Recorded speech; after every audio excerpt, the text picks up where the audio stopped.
Today in the Smuggler's Room, we're taking a good hard look at one of my favorite materials, MDF. Yeah, it's time for some geekication. And now it's time for some geekication. What's up, you awesome geeks? I'm Brian and welcome to the Smuggler's Room. This week, this chubby geek is taking a look at medium density fiberboard, better known as MDF. This happens to be one of my favorite products to use on our projects. And recently we've got a lot of questions about how to properly work with it and asking us why we always use it. So today we thought we would share a little bit of our knowledge when it comes to MDF, and hopefully that will help you on your projects. So what is MDF?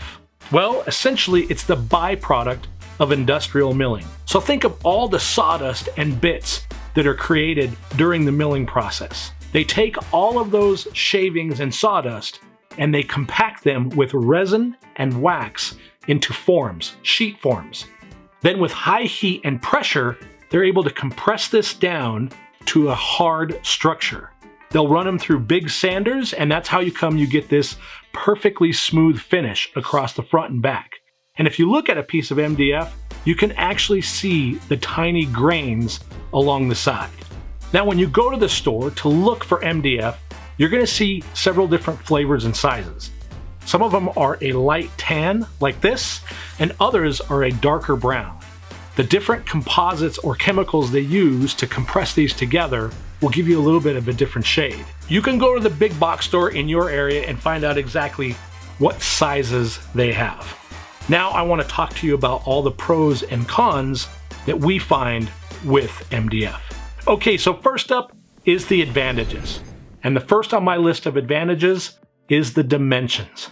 If I grab a piece of 1/2 inch MDF, I'm all but certain it will be a 1/2 inch exactly. If I grab a piece of 1/2 inch plywood, for example, I'm almost certain that it won't be a 1/2 inch. So what I'm going to do is just a little demonstration. I've got my calipers here. I'm going to zero those out, and I'm going to measure the diameter of each piece. So first up is the plywood, and I get a 0.46 and change. So not quite a 1/2 inch. Zero out again, and I'll go ahead and measure the MDF, and on that I get a dead even 0.5, 1/2 inch exactly. So I know if I grab a 3/4 inch, a 1/4 inch, a 1/8, I'm going to get pretty much always that exact dimension. At least a lot more close than I will with plywood. Next up, the MDF has no grains. There is no pattern on the front. There are no knots. When I'm working with plywood, I'm always going to have a wood grain on the front or back. Same thing with hardwood. So for example, when you're doing sci-fi projects and geeked out things that we do, I don't want to have wood grains that I have to try to figure out how to fill or cover or hide. I can get a machined look with MDF. The next advantage, MDF is wood. We've already established it's made from all the different particles that they created when they were milling this material. So I can use all of my wood tools on MDF. I don't have to learn a new skill set to work with it. Additionally, when I'm doing things with MDF, I have the ability to sculpt with sandpaper or bits a lot easier than I would using a hardwood or something like plywood. Now, obviously you can sculpt and shave hardwood, make sculptures and whatnot out of it, but again, you have the wood grains. So when I'm making Chucky's carbonite frame, for example, I'm able to put this together, I'm able to sand all the corners and shape the material the way that I want. All right, it's not all sunshine and rainbows when you're dealing with MDF. And we want to give you the disadvantage list so that you can make the choice on which material is best for you. First up is the weight. For example, a 4-foot by 8-foot sheet of 1/2 inch plywood weighs considerably less than that same 1/2 inch 4-foot by 8-foot sheet of MDF. Chances are, if you're moving big sheets of this around, you're going to need a buddy. Second is moisture. Much like a gremlin, MDF and water do not get along.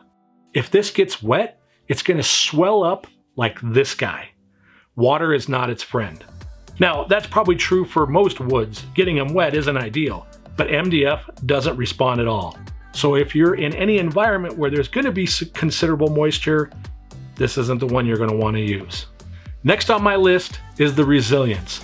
If I take a sheet of MDF and I set it down too hard on a corner, that corner is going to mash. It doesn't hold up really well to that. It also can scratch pretty easy.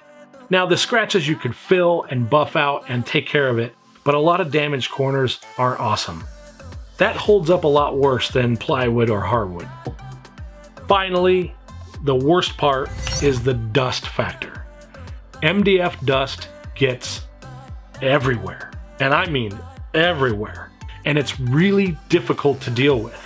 You need either work outside in a well-ventilated area or use a dust collection system, and always a respirator.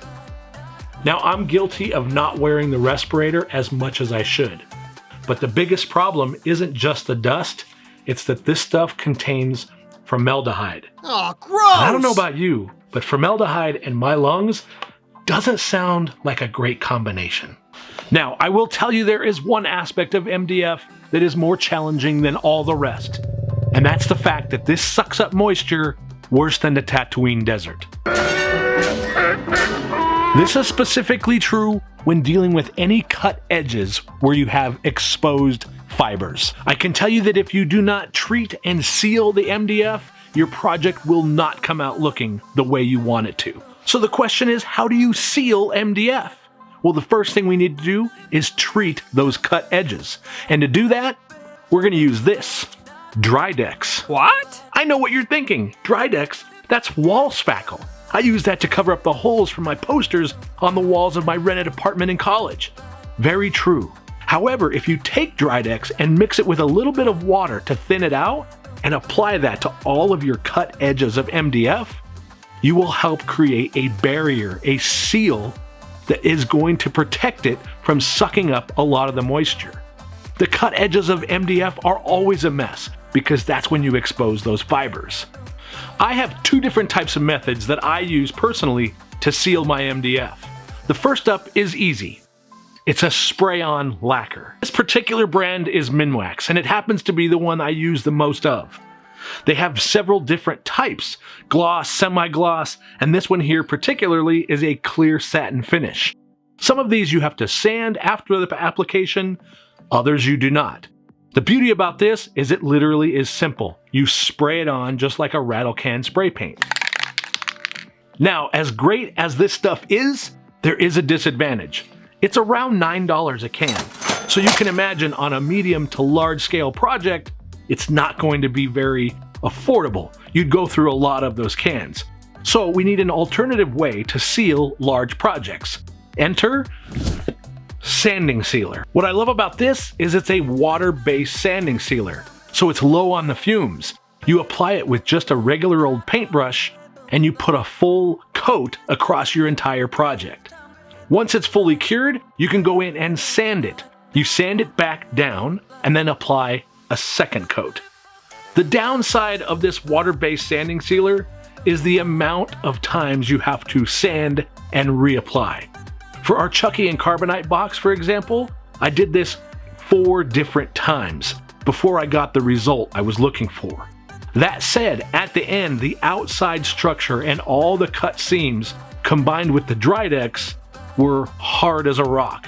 I had almost a plastic coating on the outside of that, which is exactly what I was looking for. I will tell you at the end of the day, treating and sealing your MDF project is going to be the difference between being satisfied with that paint job and disappointed that you didn't take that extra time. Believe me, I've been there many times. Now, I mentioned before that these are just our preferred methods for treating and sealing MDF. There are others out there. One most common is lacquer and spraying that on with a proper spray gun. But to keep the cost barrier down, these methods work perfectly.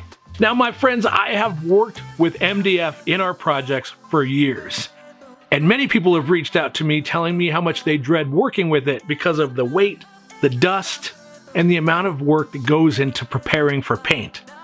That said, for us, it's been great. It works on all of my woodworking tools. It works perfectly in the CNC machine and even in the laser cutter. So at the end of the day, we hope that our tips and little bit of knowledge that we have on MDF will help you to decide whether or not it's the right material for you, and if you use it, some of the ways that you can be successful with it. We hope this was valuable, because using MDF is just another way for us to build something out of nothing.